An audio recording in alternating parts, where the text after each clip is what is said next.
kwa neno. Hebu tufungue Samueli wa kwanza 17 na tutaruka. Ni vipengele mingi, lakini itakuwa ni watu wa kuruka sababu time hatuna. So hatujui kama ujumbe tutaipata, lakini tutakuwa ni watu wa kwenda mbio. Bwana wa amani atakuwa kubariki, atambariki na tuone vile tutaendelea. Hebu pendo wetu evangelist, ninataka highlight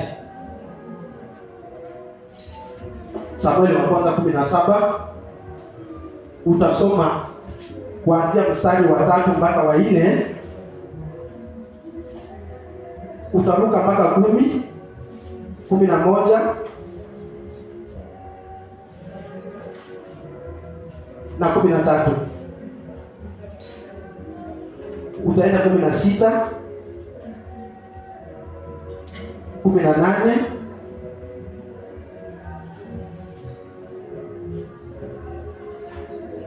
alafu na 19, tutaenda mbio 22 na 23, na tutakuwa kuendelea. Hebu nisomee, tuanze tusome kuanzia mstari wa 3 10 mpaka 4.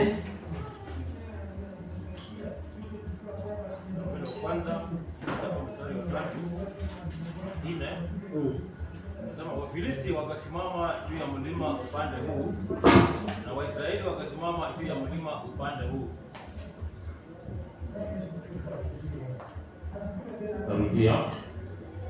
Mstari wa 3 kile nasema, Wafilisti wakasimama juu ya mlima upande huu na Waisraeli wakasimama juu ya mlima upande huu, napo palikuwa na hilo bonde katikati.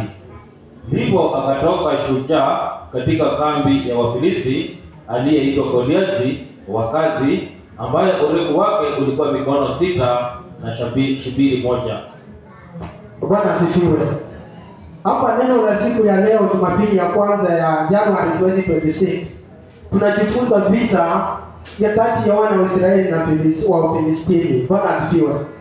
Kwamba Biblia inaanza kutuambia kwamba Waisraeli walikaa ng'ambo ya kule na Wafilisti wakakaa ng'ambo ya upande hii, na ikawa kwamba katikati yao kulikuwa na bonde. Bwana asifiwe. Ukiruka uende mstari wa 10. Mstari wa 10, yule Mfilisti akasema, na yatukana leo majeshi ya Israeli, nipeni mtu tupikane. Basi Sauli na Israeli wote waliposikia maneno hayo ya Mfilisti wakafadhaika na kuogopa sana. Basi Daudi alikuwa mwana wa yule Mwefrathi wa Bethlehemu ya Yuda aliyeitwa jina lake Yese. Naye huyo alikuwa na wana 8, na yeye mwenyewe alikuwa mzee siku za Sauli na mkongwe miongoni mwa watu. Yes. Nao wale wana watatu wa Yese waliokuwa wakubwa walikuwa wamefuatana na Sauli kwenda vitani, na majina ya hao wanawe watatu waliokwenda vitani ni haya: wa kwanza Eliabu, na wa pili Abinadabu, na watatu Shama. Amen. Bwana asifiwe. Hapa tunapata kwamba wakati wana wa Israeli walikuwa vitani, sababu walikuwa wakienda kwa miaka 40, kwa siku 40 walikuwa wakishinda katika vita, na vita zao zilikuwa wakati huo kwamba walikuwa wanakaa ng'ambo ya huku na kule kulikuwa na maadui yao ambao walikuwa Wafilisti. Bwana asifiwe. Na katika jeshi ya Filisti kulikuwa na shujaa mmoja ambaye alikuwa anaitwa Goliathi. Goliathi sifa zake tunajua kwamba kwa Biblia alikuwa ni mtu wa kupigana vita kuanzia mwanzo wakati akiwa kijana. Kwani Biblia inatuambia kwamba maisha yake yote alikuwa wa vita. Bwana asifiwe. Na Biblia inatuambia ukiangalia mstari wa 10 inatuambia kwamba ilifika wakati siku hiyo kwamba akajitokeza akachallenge wana wa Israeli, akawaambia kati yenu mtoe mtu mmoja ambaye atakuja tupigane na yeye. Bwana asifiwe.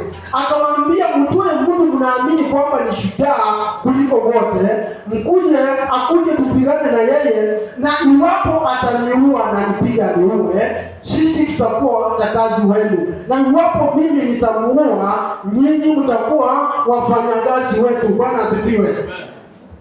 Haleluya. Hebu endelea 11.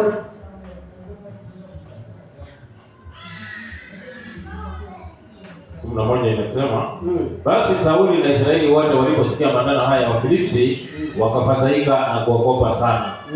Basi Daudi alikuwa mwana yule Mwefrathi wa Bethlehemu ya Yuda aliyeitwa jina lake Yese. Naye huyo alikuwa na wana 4, na yeye mwenyewe alikuwa mzee siku za Sauli na mkongwe miongoni mwa watu. Na wale wana 3 wa Yese waliokuwa wakubwa walikuwa wakifuatana na Sauli kwenda vitani. Na majina ya hao wanao 3 walikwenda vitani ni haya. Mzaliwa wa kwanza Eliabu, wa pili wake Abinadabu, na wa 3 Shama. Bwana asifiwe. Imagine hapa tumeanza kuambiwa kwamba kulikuwa na vita kati ya Wafilisti na wana wa Israeli, na tayari kila siku kwa siku 40 walikuwa wako mahali battlefield. The Bible says kwa kizungu kwamba they were there for 40 days and every morning they will come out and they challenge each other. Bwana asifiwe. Hii ni siku ambayo sasa tunaona kwamba wanaanza kutuambia, Biblia inaanza kutunemia wana wa Jese. Bwana asifiwe. Watu wameenda kupigana, mfalme ni Sauli, kuna majeshi mengi, lakini our attention inatoka kwa kupigana. Biblia inatuambia wana wa Jese, na inaendelea kusema kwamba kati ya wana wa Jese hao kulikuwa mkubwa ambaye alikuwa anaitwa Binadamu, wa pili anaitwa nani? Wa kwanza alikuwa anaitwa Eliabu, wa pili Abinadabu, na wa 3 Shama, ambao walikuwa kati ya wale wanajeshi wana wa Israeli walikuwa vitani. Bwana asifiwe. Lakini I'm only engrossed at this time when Jesse baba yao anatuma mtoto wake mpendwa Daudi, akiwa amepatikana, ama Daudi ni Jesse alimpata akiwa mzee. Bwana asifiwe. Hapa ndipo siku hii Jesse akakuwa na hitaji kuambia kwamba chukua chakula, chukua na asali, chukua na kila kitu na maji, ukaende vitani. Ukifika kule utauliza ule mtu ambaye kiongozi wa battalion ambaye ndugu zako wako kule, ukimpea waulizie pia vile hao wanaendelea katika vita. Bwana asifiwe. Haleluya. Hii ni siku ambayo ni muhimu sana. Hii ni siku ilikuwa muhimu kwa majeshi ya Waisraeli. Bwana asifiwe. Hapa Biblia inasema, ukienda mstari wa 18 inasema kwamba sasa hapa 18 baba yao Jesse anapeana instruction kwa Daudi kwamba chukua hizi vitu ambayo nimekuwekea, ukapelekee kapteni wa maelfu ya majeshi wana wa Israeli, na uwaulize, ukimpea umuulizie pia vile ambao ndugu wenu wanaendelea katika vita. Bwana asifiwe. 19 inasema kwamba and now Saul and the armies were in the valley of Elah fighting with the Philistines. 22 inasema and David left the carriage in the hands of the keeper of the carriage and ran into the army and came and saluted his brethren. Bwana asifiwe. Ukisoma kwa Biblia kwa Kiswahili, hebu nisomee kwa Kiswahili mpendo. Basi Daudi akaviacha vile vyombo vyake katika mkono wa mlinda vyombo, akalikimbilia jeshi, akafika akawasalimu ndugu zake. Endelea.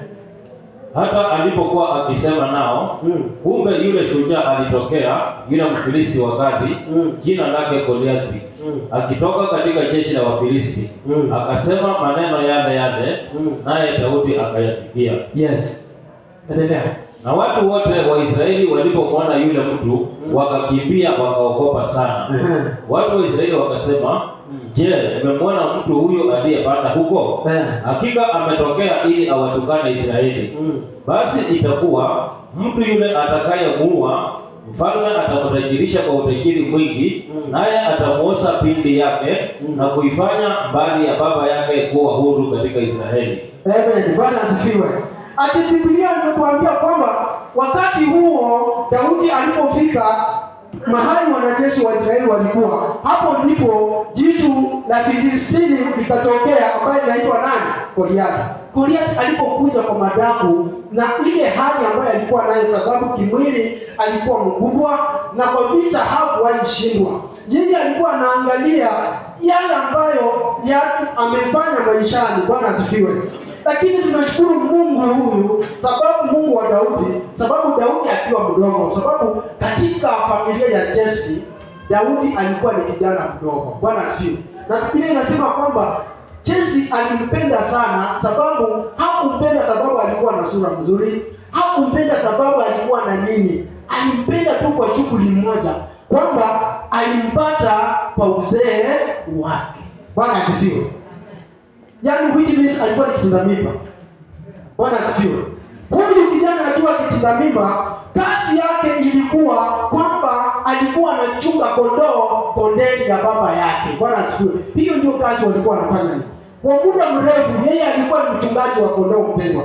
Lakini Mungu wetu ni wa ajabu, kwamba hakuangalia udogo wa Daudi na hakuangalia kazi ambayo alikuwa amewekewa kama familia.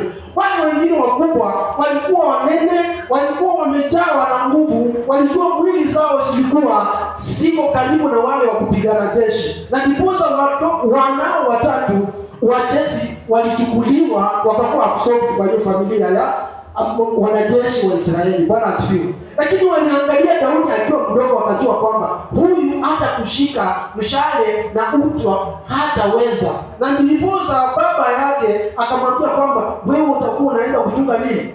Kondoo kondeni. Bwana asifiwe. Lakini hawakujua kwamba hapo ndipo Mungu alikuwa anakutana na Daudi.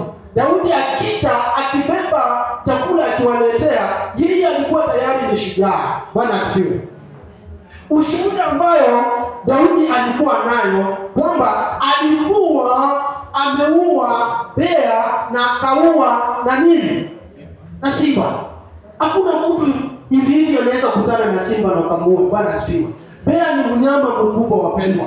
Bea anaweza simama kwa miguu mbili na akikushika, ikiwa ni kushika kitu chochote, mnyama yoyote bea huwezi mama mbele. Haleluya. Lakini akiwa kijana mdogo alikuwa na ushuhuda ya ushindi. Aliingia kule akijua kwamba alikuwa na ushuhuda ya nini? Ya ushindi. Bwana asifiwe. Biblia inatuambia ati Daudi aliposikia Mfilisti mkubwa huyu giant akinena mambo ya yale, hapo ndipo alijua kwamba kuna ushindi kati ya wana wa Israeli. Bwana asifiwe. Hebu tutokea 24 na 25 tukiendelea mbele. Watu wote wa Israeli walipomwona yule mtu wakakimbia, wakaogopa sana. Watu wa Israeli wakasema, je, mmemwona mtu huyu aliyepanda huko? Hakika ametokea ili awatukane Israeli. Basi itakuwa mtu yule atakayemuua mfalme atamtajirisha kwa utajiri mwingi, naye atamuosa binti yake na kuifanya mbali ya baba yake kuwa huru katika Israeli. Daudi akaongea na watu waliosimama karibu akisema, je, atafanyiwaje yeye atakayemuua Mfilisti huyo na kumwondolea Israeli aibu hii? Maana Mfilisti huyu asiyetahiriwa ni nani hata awatukane majeshi ya Mungu aliye hai? Nao watu wakamjibu vivyo hivyo wakisema, ndivyo atakavyofanyiwa mtu yule atakayemuua. Naye Eliabu mkubwa wake alisikia hapo alipoongea na watu, na hasira yake Eliabu ikawaka juu ya Daudi. Akasema, mbona wewe umeshuka hapa? na kondoo wale wachache umemwachia nani kule nyikani? Mimi nakujua kiburi chako na ubaya wa moyo wako, maana umeshuka ili upate kuvitazama vita. Amen. Bwana asifiwe.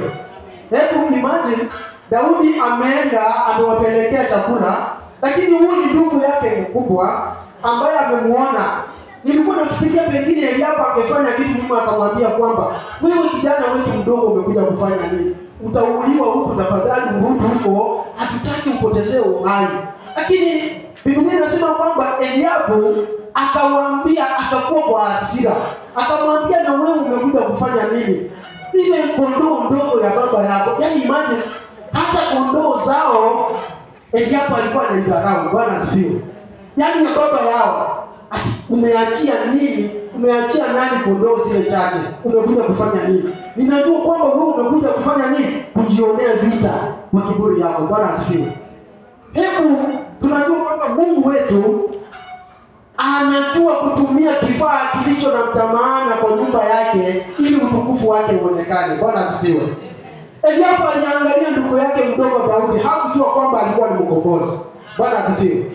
Lakini kitu muhimu kilicho hapa tunajifunza ni kwamba ilikuwaje Jesse wakati huo akakumbuka kwamba achana na kondoo kondeni, chukua chakula na ukaende kule. Hapo ndipo kitu kiko. Baba yetu wa kiroho anasema kwamba pole. Baba yetu wa kiroho anaona kwamba ile matusi ya Goliathi kuanza kutusi majeshi yake wa Israeli ilikuwa imefikia kikomo, na ndiposa akatumia baba yao Jesse, akatoa mkombozi kondeni, akaenda vitani. Hapo ndipo walipata nini? Ukombozi. Bwana asifiwe. Eliabu akakasirika, akaambia Daudi, umekuja kufanya nini? Wewe enda na uende huko. Haikutoshea. Daudi hakuangalia ni nini ndugu yake mkubwa anamwambia. Yeye hakuona ni nini anaanza kufanya. Alienda kwingine. Na alipopata kwamba wale ambao aliwauliza walimwambia kwamba yeyote angeua huyu Mfilisti, hakika angefanywa mtu wa mali mingi na angeoa nani? Msichana wa mfalme. Bwana asifiwe. Yaani in other words, angekuja kuwa na nini? Familia ya kifalme. Lakini Biblia inatuambia kwamba Daudi hiyo haikuwa madhumuni yake. Lakini aliposikia kwamba wanajeshi wa Israeli walitusi, alipotusi wanajeshi wa Israeli, hapo ndipo Daudi alisema kwamba hakika huyu mtu ni nani ambaye hatatahiriwa? Huyu ni nani ambaye hajui Mungu wa Israeli? Huyu ni nani ambaye hajui kwamba sisi tumeokoka? Huyu ni nani ambaye hajui kwamba sisi watu wa Mungu anatudharau? Bwana asifiwe. Aliposikia kwamba hakika hata wewe ukiwa na nguvu kiwango hicho, wewe umedharau wana wa Israeli na wanajeshi wake, hapo ndipo mimi ninakuja kupigana na yeye. Biblia inasema ukiendelea inasema nini? Alipouliza akasema kwamba hakika huyu mtu mimi nitapigana na yeye. Biblia inasema wakamtuma kwa mfalme nani? Sauli. Alipofika kwa Sauli akaangalia ule mtu anakuja kupigana na Goliathi. Hata akipewa ngao inamshinda urefu. Akipewa hata ama hawezi. Huyu ni mtoto mdogo na anamwambia kwamba anaenda kupigana na huyu. Bwana asifiwe. Lakini ninashukuru Mungu wa Daudi wapendwa. Sababu Mungu wa Daudi hakuangalia ukubwa ya mwili, hakuangalia jina ya Daudi. Yeye aliangalia uaminifu ndani ya roho ya Daudi. Bwana asifiwe. Daudi aliamini kwamba chochote angeambia kwa jina la mfalme ambaye yako mbinguni angekuwa na ushahidi wa ushindi. Bwana asifiwe. Daudi akaambia mfalme Sauli kwamba hebu mfalme wangu, kumbuka mimi nimekuwa nikichunga kondoo ya baba yangu nikiwa nyikani. Mara mingi simba na bea wamekuja wakinyakua kondoo zangu, mimi sikukuwa niwaachilia. Nimekuwa nikipigana na simba na bea, nimekuwa nikiwafunga, nikiwaua na nikirudisha, nikiwanyang'anya kwa mdomo yao. Na huyu Mfilisti ambaye amekaa hapa alisaka msaisi, huyu nakuhakikishia kwamba kwa jina la Yesu wetu ambaye anaishi, huyu mtu nitamuua. Na pia anasema kwamba ati yeyote mimi nitaua Mwisraeli, nitamkata, nitamfanyia nini, hata nipeleke mwili wake na nyama zake kondeni, yeye ndiyo nitamshinda. Bwana asifiwe. Biblia inatuambia ukiendelea mbele, kwa sababu ya muda, inasema hivi: ilifikia wakati Sauli akasema, basi kwa jina la Baba yetu wa mbinguni na akupee neema na uende. Bwana asifiwe. Ati Goliathi amesimama hivi wapendwa, anaangalia kama mtoto kadogo kanakuja, na akana hata mkuki, na kana hata shindi, akana nini, kanakuja na kombeo, na kanakuja na kababa kadogo kadogo kameshika hapa. Akamwambia, akamuuliza, na wewe mtoto mdogo, nani amekuroga? Wewe umeona kwamba mimi ni umbwa? Unakuja na kiboko na nini? Unadhani utakuja kunishika? Bwana asifiwe. Alimdharau kwa macho mpendwa, alimdharau kwa kumwangalia kwa mwili. Lakini nashukuru Mungu, Daudi akasema hivi. Daudi kuna kitu alisema. Bwana asifiwe. Amen.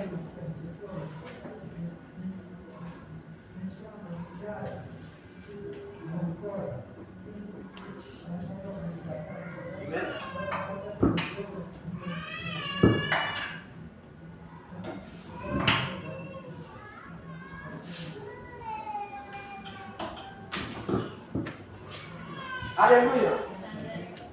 Biblia inasema, ukiangalia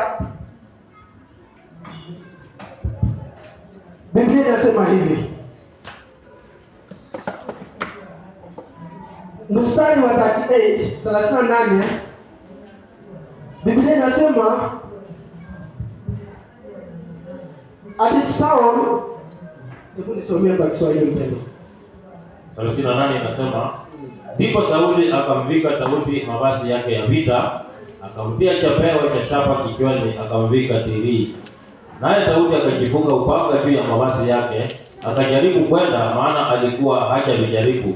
Daudi akamwambia Sauli, siwezi kwenda na vitu hivi, maana sikuvijaribu. Basi Daudi akavivua, akaichukua fimbo yake mkononi, akajichaguliwa mawe laini 5 katika kijito cha maji, akayatia katika mfuko wa kichungaji aliyokuwa nao, maana ni mkoba wake, na kombeo lake alikuwa nalo mkononi mwake.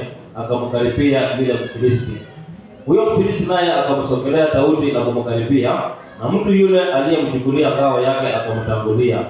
Hata Mfilisti alipotazama huku na huku, akamwona Daudi, akamdharau, kwa kuwa ni kijana tu mwekundu, tena ana sura nzuri. Mfilisti akamwambia Daudi, je, mimi ni mbwa hata umenikia kwa fimbo? Filisti akamlaumu Daudi kwa miungu yake. Filisti akamwambia Daudi, njoo huku kwangu, nyama yako nitawapa ndege wa angani na wanyama wa mwituni. Ndipo Daudi akamwambia yule Mfilisti, wewe unanikia mimi na upanga na fumo na mkuki, bali mimi nakuikia wewe kwa jina la Bwana wa majeshi, Mungu wa majeshi ya Israeli uliowatukana. Amen. Daudi akaambia Mfilisti kwamba wewe una vifaa za kupigana, lakini mimi ninakuja kwa jina la Baba wa Israeli, Mungu wa Israeli wa majeshi, ambaye anaishi, ya wale majeshi ambao umedharau kwa siku 40. Bwana asifiwe.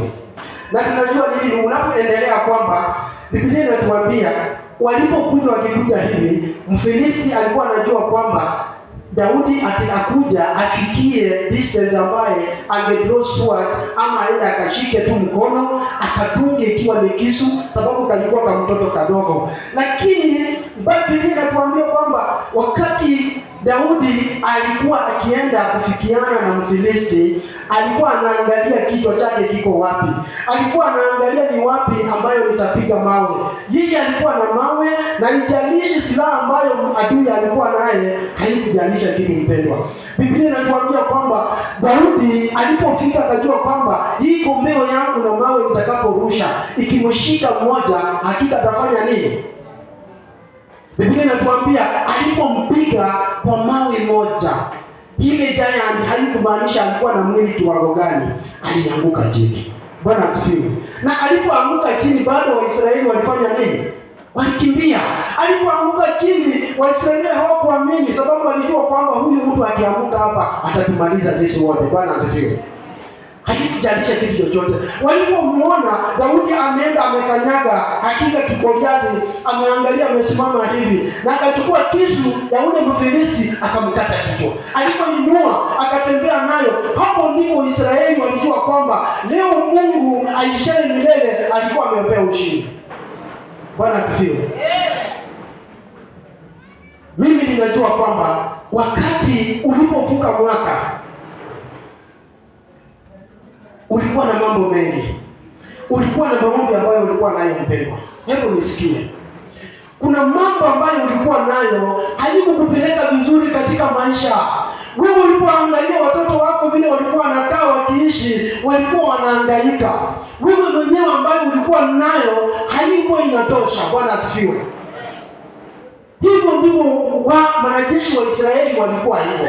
Walikuwa wanahangaika kwa siku 40. Walikuwa wanahangaika wakiona kwamba ni nani angepigana nao. Hata Sauli mfalme alitoa akiwa kwamba akatoa mtoto wake wa kipekee, akijua kwamba yeyote angeua Mfilisti angempea mtoto wake. Hakuna mtu ambaye alijitokeza. Bwana asifiwe. Sababu wote walikuwa wanaangalia kimwili. Hawakujua kwamba walikuwa na Mungu ambaye aishie mbinguni. Hivyo ndipo mwaka imepita. Sisi ambayo tumekuwa tukiomba, tumekuwa tukiangalia, tunajisaidia ama tunafikiria vile ambavyo wanajeshi wa Israeli walikuwa wanaangalia. Ninaamini kwamba wangesikia vile ambavyo walikuwa wanatusiwa na waambie Mungu, wewe ni Mungu wetu ambaye unaishi. Kwa nini huyu hajatahiri, hajakujua na atafanya nini? Kwa nini sisi anatutusi? Yeyote mwanajeshi angefanya nini? Angemuua. Lakini wao wanasikia, wale walikuwa wanaangalia mwili, wale walikuwa wanaangalia ukubwa, wale walikuwa wanaangalia kwa silaha sawa. Ati wanaenda tu kwa siku 40 wanakaa. Kwa kila siku ni kukimbia na kurudi. Wanakimbia na kurudi. Haleluya. Unapoangalia Mwanzo 31:34. Mwanzo 31:34.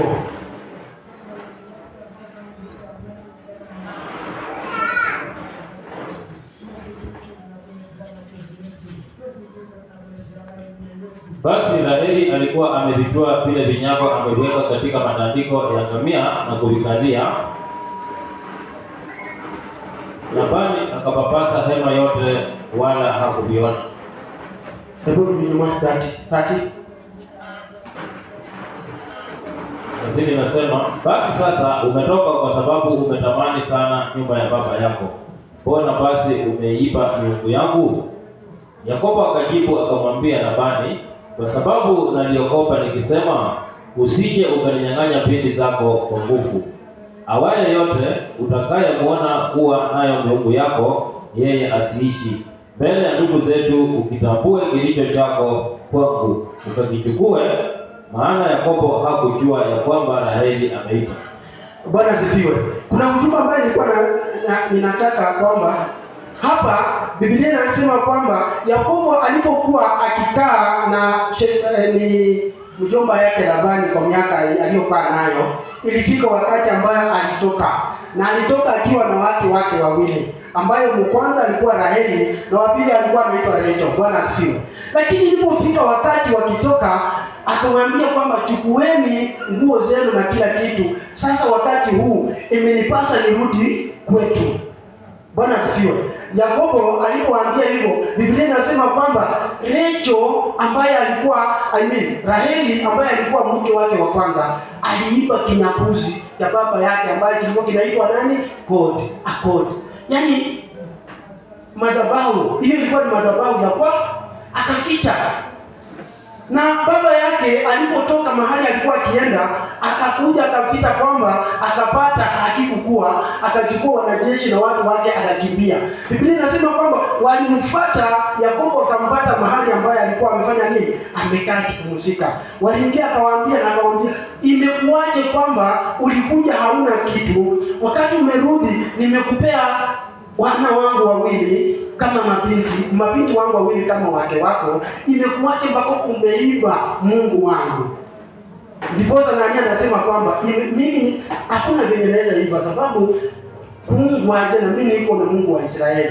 Biblia inasema ati Rachel alijua kwamba alikuwa ameiba kile kitu amekuwa nayo, na wakati alikuwa ameweka mkoba kama hii yangu, akaenda akaikalia na akadanganya baba yake kwamba baba yangu, pole, usinione kwamba nimekudharau, lakini kwa ajili mimi niko kwa hali ya kawaida ya mwanamke, si ningesimama mbele yako, nimekalia hapa. Bwana asifiwe. Yeye alisahau. Kwa nini? Alisahau sisi wana wa Israeli hawakuhitaji Mungu wa huko. Bwana asifiwe. Na ndiposa hiyo kwa Mungu alikuja nako, Biblia inasema kwamba alikaa sana, hakubarikiwa na nini? Sababu alikuwa na Mungu alitoka nao kwa baba yake. Haleluya. Leo tunajifunza nini wapendwa? Tunajifunza kwamba haijalishi kwamba wewe umeokoka, umekaa muda mrefu, wewe umekuwa katika nyumba ya Mungu muda mrefu, haijalishi kitu chochote. Kile kitu inajalisha ni kwamba wewe na Mungu wako umemweka kiwango gani? Wakati umekuwa ukimwomba kwa staili gani? Bwana asifiwe. Tusiwe kama wana wa Israeli, wanajeshi wa Israeli, kwa siku 40 ni kukimbia na kusikia matusi kutoka kwa nani? Kwa Wafilisti. Bwana asifiwe. Sisi ni watu wa nguvu ambaye Mungu ametuwezesha, ndiposa alikupea miaka na akakupea muda, iwapo hata mambo mengi yaliteseka huko mbele, lakini wewe umesimama, umefika wakati huu asubuhi ya leo, umeokoka. Mungu anakusudi na maisha yako. Bwana asifiwe. Mungu anakusudi na familia yako. Mungu anakusudi na maombi yako. Mungu anakusudi na vile wewe unakaa. Mungu anakusudi na wale ambao wanakuangalia wewe. Bwana asifiwe. Amen. Yes. Na ndiposa amekuleta. Ndiposa una mshindi na uhai. Haukuja bure sababu unataka kuongeza miaka. Hapana. Haleluya.